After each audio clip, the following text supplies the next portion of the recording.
What's going on, my broskiis? My name is Toadskii, back again, here to bring you guys yet another One Piece Treasure Cruise video. And look, yeah, we're doing another tier list video, but this is like a really good way to kind of wrap up 2024 as we take a look back at all of the characters that have released in terms of Sugofest exclusives. We have every Sugofest exclusive and every 6+ that arrived within 2024 on this list right here. So I'm going to be making this list in regards to my top 10 most disliked characters from this list. So in terms of like debuting legends and debuting super evolutions, I want to give you guys my top 10 list of characters that I really did not like.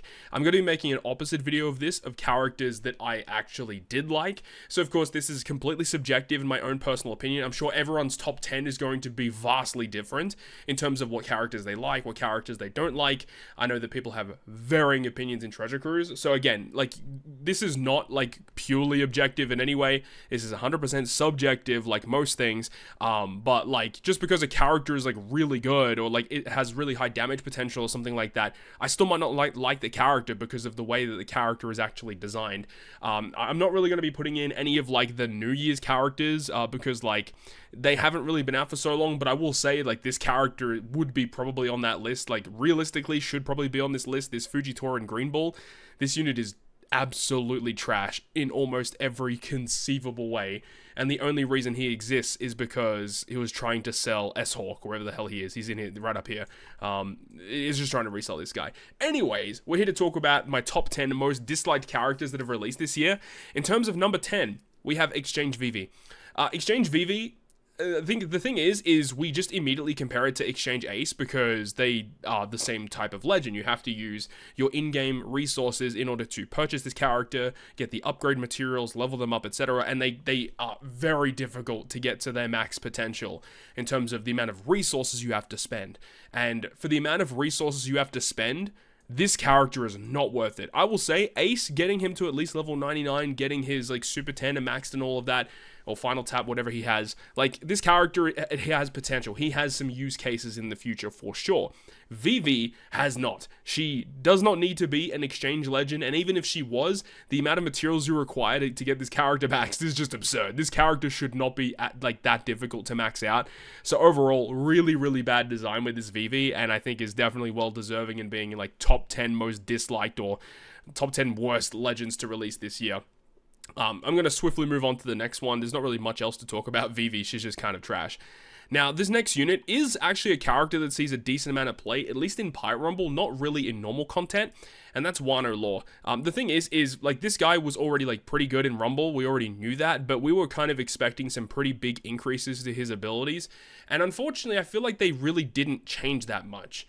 Yes, he is slightly better, but even his normal abilities in generic content, they didn't really change that much. He did get the addition of end of turn damage. I think that's probably the biggest change that they added with this guy. And they didn't give him a super type / a super class or anything like that, so that's really disappointing.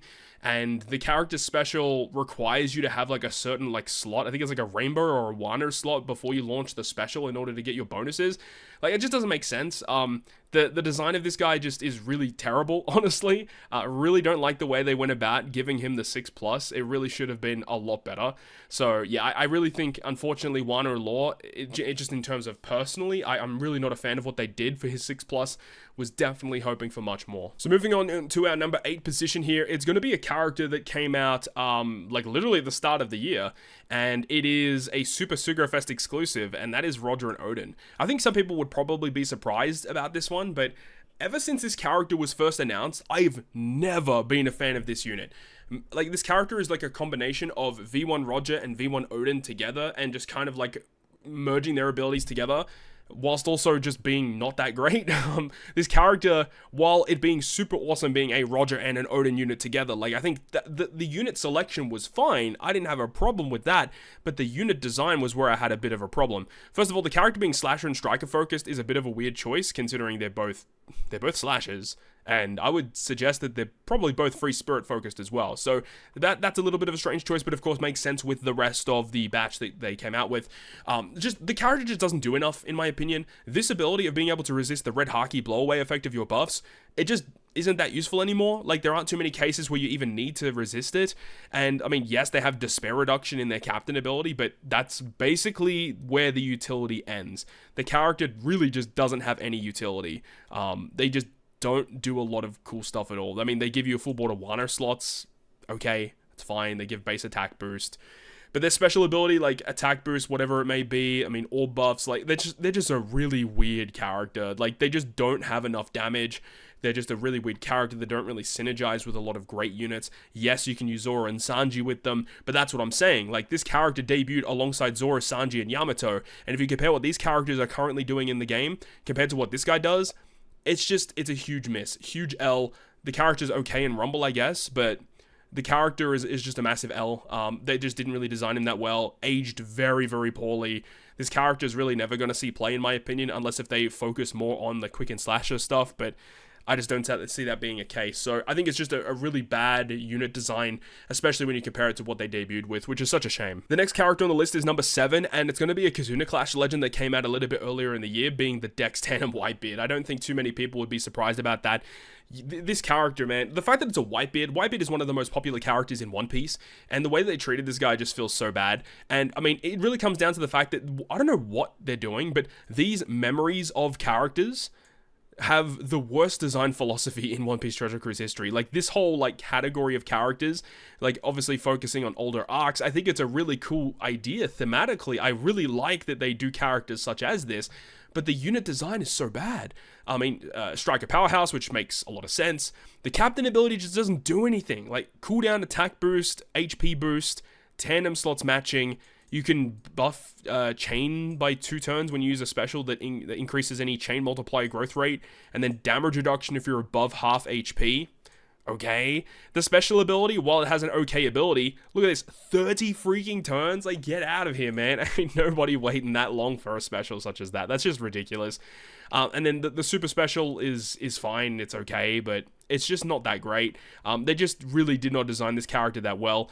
And another thing is it's another Dex Whitebeard with Super Tandem. It's not like we haven't had that before. So unit selection was fine. The type and class combo wasn't really a great choice. I don't like the fact that he was a Super Tandem unit either. And the characters that are these memories of, they always have really bad design flaws. And unfortunately, Whitebeard falls into that category. So for me personally, definitely was not a fan of this Dex Tandem Whitebeard this year. So we're going to move on to number 6. Now, number 6 is a character that came out during the whole Versus celebration a little earlier in the year. And this character just came out of the blue randomly. We were kind of expecting something a little bit different. So the character I'm talking about is Kuzan. This guy, man, just... Kuzan's had a rough year in 2024. And what I mean by that is, like, we had the whole Garp versus Kuzan stuff in the anime earlier in the year, and a lot of people were really excited about the potential of us getting Garp v Kuzan. And while the other celebration units of Luffy, Kaido, Blackbeard Law, Kid, Shanks, like, those 3 definitely made sense, but if you're gonna do, like, something similar to that, Garp and Kuzan would be, like, the next best thing.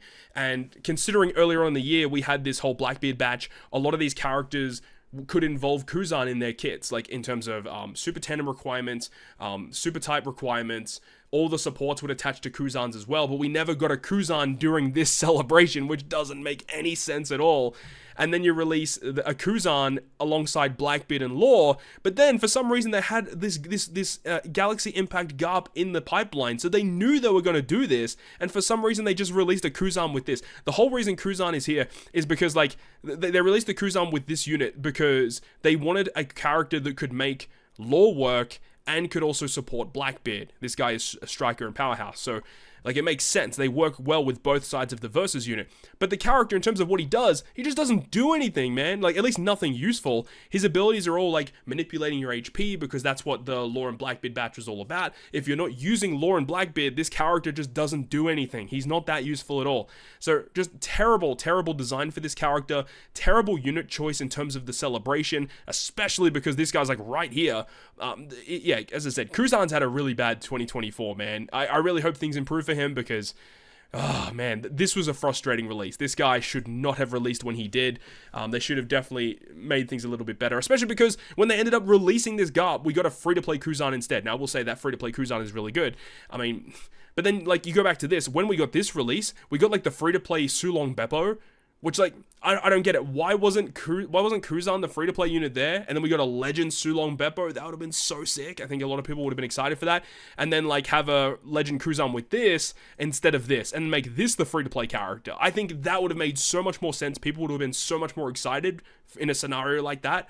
But yeah, I don't know. It was just terrible management. All right, so we have the bottom list done. Let's go into the top 5 now. So the next character is going to be, the next 2 are going to be super evolutions. So these are super evolutions that I was expecting some cool things from. Unfortunately, they didn't really do much to make them better. First of which is going to be Arlong Crew. Arlong Crew definitely needed the 6+, and like the thing is when you get a 6+, you just want them to take the flaws of the original unit, fix them up a little bit, increase their damage numbers, and potentially add a few abilities that makes him unique. Unfortunately, Arlong Crew basically got none of that. So Arlong Crew, one of his big cruxes in his original form was you needed to have all colors on your crew in order to get, like, actually any good damage, and unfortunately they basically let that be the exact same. So he does have a lot of, like, cooldown reduction stuff. He was always, like, really good at, like, speed farming because of the amount of cooldown that he would give you. But of course the main issue is that you need one of every color to get, like, the benefits, and they didn't really fix that. So they definitely could have made him a lot better. In terms of the special ability though, again, like, it's just an attack boost. That's basically all it is. And then, like, if you have one of every color, you get, like, additional bonuses, but they didn't really make him unique. There's no point of difference. There's just not a reason to use this guy in almost any facet. The only reason you would use this guy is because of the Grand Voyage that was basically requiring you to use an Arlong on your crew. Obviously very good for that. But outside of that, there's literally no reason to use this guy in any content. So just very, very disappointing. They could have done so much better to make him actually usable. Arlong definitely deserves a little bit better support here. Unfortunately, it is what it is. Number 4 on my list, as I said, is going to be another 6+, and this 6+ is Basil Hawkins. Oh man. At least Basil Hawkins got a really unique buff with his kit, but unfortunately, the unit is still really bad. So there's just no reason to use this guy. So they updated his special a little bit in terms of, like, reducing versus gauge, switch effects. Like, that's kind of cool, like, really unique there. But still very stally, very defensively focused captain ability. The special ability is interesting though, being able to do damage. And the thing that they added was this ability, where changes all enemies into quick type for 1 turn. So he had, like, the special counter and stuff, and if you have special counter of 1, you get, like, the ability to change enemies into quick type. Of course, Hawkins is dex focused, so that allows you to get super effective damage against characters. The problem with this ability that we've seen in the past is that it doesn't go through full immunity. And that's a big problem, because a lot of enemies will have some form of debuff immunity on their side of the field. And if they do, whether it be a specific one where they just tank all debuffs, or it's like, we can tank all debuffs except for one, this ability just doesn't go through it. And it's so weird that this doesn't go through it, considering we have, like, things like resistance, we have set target status, and those are unaffected all by immunities. And the fact that this ability is, not only hurts this guy, but hurts other characters with this effect. I'm shouting out that Film Red Super Sugo Shanks. If that did go through full immunity, this would be a little bit more usable for sure. So that's just kind of the thing where he just doesn't do anything, because this effect is very useless. It doesn't help you at all. He does provide some kind of weird orb changing, tap timing, chain buffs, but, like, yeah, just this character's not good. There's no reason to use him in content. Just a very disappointing 6+ where they could have made him a really cool, unique character. They tried, but they missed the mark a lot here. Okay, so we're moving on to the top 3 now. So we're getting close to the end here. The character that's going to be in my 3rd position is a character that should have been released a year prior to their initial release. I don't know why this character currently exists, and it's going to be the Toby Robo. The Toby Robo, it was such a confusing release. I really just don't understand why this character exists.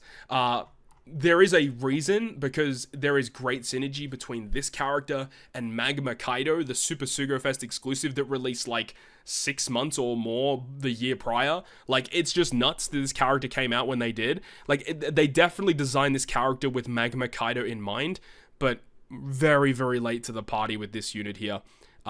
Captain ability, again, just doesn't do much. Special ability does have some unique gimmicks here. Some damage reduction removal is kind of cool. If you have color affinity, you boost the attack boost of Driven and Powerhouse. You get a chain for 2 turns. If you have a Semler or a Wano slot, you increase the orbs, boost color affinity otherwise. But then the ability that's kind of interesting is that they can change their slot, including Block, Super Block, Wano, Semler, and Rainbow, into a tandem slot. So they're basically guaranteeing a tandem slot on themselves to allow you to use Super Tandem with Magma Kaido, which has the ability to basically generate all of these Wano slots for you. And they had a free-to-play character release around the same time of Magma Kaido that could do a similar thing, but being a free-to-play unit, their Super Tandem wasn't really that good, being the lead performers. Then they released this character. Not only did they release this character way too late, they released it as a Kizuna Clash legend, so it is incredibly difficult to get their character potential abilities maxed out. And then their Super Tandem itself is a 2 times Super Tandem, and then also reduces the defensive effects all by 1 turn. And it does only require one of the following units, so it's actually like a pretty decent buff for Magma Kaido. It's just that there's so many things layered on top of each other, there's just no reason to have this unit. Like Magma Kaido, yes, he does have some uses against strength super bosses, but we just got a new batch of characters, like specifically talking about like this Luffy, which might make Dex super bosses much more manageable, I suppose. Just Toby Roppo is not a good unit because if you're not using them with Magma Kaido, there's really not much reason to have a unit such as this. So just a very disappointing release. Didn't need to happen. Really bad unit choices. And again, it counts as all of the units in one. So all of these characters that have unique supports that could attach to each other just don't work now. So yeah, just terrible. Really weird unit design here. Not a big fan of Toby Roppo. And now we get to the top 2. My number 2 most disliked character release of the year was Impact Garp. Galaxy Impact Garp. Man, oh man, I mean, I just don't understand the design philosophy of this guy at all. And of course, when you look at it in hindsight, like, you can see what they're trying to do now that we have the new Luffy, and how there is some kind of design overlap between the new Luffy and this Galaxy Impact Garp, but the execution of this character's design is just really, really clunky. So as we all know, he has this ability at the start of the fight. You get the increased healing at the end of the turn for 8 turns, and this is the whole gimmick of the character, is basically based around how many turns of end of turn healing you can apply. He is fighter free spirit focused, of course, and every time you tap with a recovery slot, you extend your end of turn healing by 3 turns. So that's the whole benefit, is try and keep as many turns of end of turn healing as you possibly can to ensure that when you eventually launch the special ability, you can have some additional effects here. He does have the ability to change classes of characters into fighter, which is a unique gimmick. But again, if you need to have 15 or more turns of end of turn healing when you launch the special, just in practice, this character is not easy to use. He does have a delayed conditional boost, but his delay that he provides does not go through full immunity, so that's a massive downside as well. He does change slots into recovery, which can help you get those gimmicks along in terms of, you know, tapping with this unit to extend that end of turn healing. They have the ability to remove 10 turns of increased defense, which I suppose is pretty cool. And then you have like characters that you need to have a Psy character as a support on this unit to get this benefit, which those type of gimmicks are really annoying too, because sometimes you need specific supports, and this can just ruin the character's design altogether. There's just so many different things here that just I'm not a big fan of at all. He does have Super Tandem, and the Super Tandem only requires you to tap with 1 additional unit, but you need to be below 10% HP. And then the Super Tandem is a 2.5 times boost, but only to the middle row. Everyone else gets a 2 times boost. So that's already kind of annoying as well. Just, there's so many things that is like, it's like almost there. They could have made it really cool, but the character is just really clunky. And obviously the other reason is because the characters that released alongside it, obviously the sword character is a really big disappointment. This character almost made the list. I actually had I went through all the characters and then made a list of characters I didn't like this year. And the list was like 15 to 20 characters, so I had to cut it down. And the sword character was on the list, but I just felt like these characters kind of pissed me off a little bit more, honestly. So that's the way that it stands. Garp could have been so much better. It's just the fact that Galaxy Impact Garp is such an offensive threat in terms of what he's doing in the anime and in the manga, right? And they made him based around healing.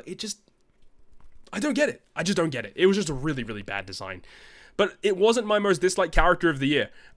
So my most disliked character of 2024 is actually Super Tandem Luffy. So this kind of whole started like the whole like 6+ scenario that we currently are kind of going through right now, where they release a new Super Evolution, everyone gets excited, and then they realize, wait, you don't get the skulls for this character by playing any events. You actually have to pull for the new 6+. And then the 6+ is typically a side grade of the original unit, and then you don't get the free-to-play skulls until 3+ months later. I don't understand it, dude. It's so freaking bad. And not only that, the Super Tandem Luffy, by all accounts, is just a worse version of the 6-star Luffy. I mean, this is a fan favorite character. When this character came out, I think it was during the 8th anniversary, this was a really big deal. This character was an absolutely monumental unit. And what they've done with this guy, I mean, one of the big changes is he now requires 3 of the listed characters in order to actually trigger the super special. So that's already a massive downside. They did add more characters to the list, but having to require 3 of them just makes team building a hell of a lot worse. And the special ability now, it actually gives you an attack boost, which is different. Before he would give you an orb boost, and it just I don't get it, man. I really just don't get it. He does have the Super Tandem ability, which of course is pretty good. Allows you to reduce defense of all enemies by 80% for 1 turn. That goes through everything. Dex, Free Spirit, Fighter 2.5 attack boost. All other slots are matching, so like that's fine, of course. And the other reason as well, I just lost him. Monkey D. Luffy. The other thing about this guy is that in Pirate Rumble, he went from boosting Dex units and being really good for the Dex team to only boosting fighter characters now. And that honestly makes him kind of bad as well, because the fighter team isn't really that good. So obviously lots of massive downsides with him. So I just don't understand why they did this. Again, Memories of Legends, so disappointing throughout this year.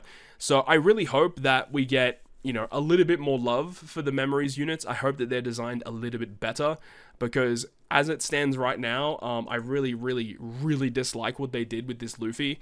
They took a unit that was already really good, and it would have been dope if they kept his base abilities, but just enhanced it, added maybe a utility piece to him. The Super Tandem was already fine. You could leave the Super Tandem untouched, and then like make his Rumble stuff slightly better as well. But no, they just threw him to the wayside, made him fighter focused. He didn't synergize with anything. It was the dumbest stuff ever, dude. I don't know why they did Luffy so poorly. So I was just really pissed off with the way that they kind of dealt with his 6+, and it's not only just his 6+, it's also characters like Halloween Perona, which, by the way, we still haven't received her Super Evolution skulls yet, and now they've done it with this Vivi, and also the waifus. By the way, we do not get Vivi skulls until March, it's been officially stated, and we do not get the waifu skulls until May of 2025. So if you do not pull the waifus on their own singular Sugo Fest outside of the New Year's batch, you will not have this character until May. I do not understand it. I mean, I'm sure they'll probably put it on the global anniversary Sugo Fest. That would be my guess. But still, it just doesn't make sense, bro. It's just the dumbest shit ever. But anyways, these are the top 10 characters in Treasure Cruise that released in 2024 that I dislike the most. I really do not like the way that they went about these units. But of course, with every negative comes a positive, right? So we will be having a secondary video, a part 2, where we'll go through my top 10 favorite legends that released in 2024, should I say. And I'm sure you guys out there probably already know a couple of them that I would probably put in the top list there, but I need to go through it and make a definitive list. So hopefully you guys enjoyed the video, and if you did, make sure to go ahead and leave a like. And if you want to stay up to date with all the content I post, including more One Piece Treasure Cruise content, make sure to hit the subscribe button down below. On that, guys, I'll see you guys within the next video.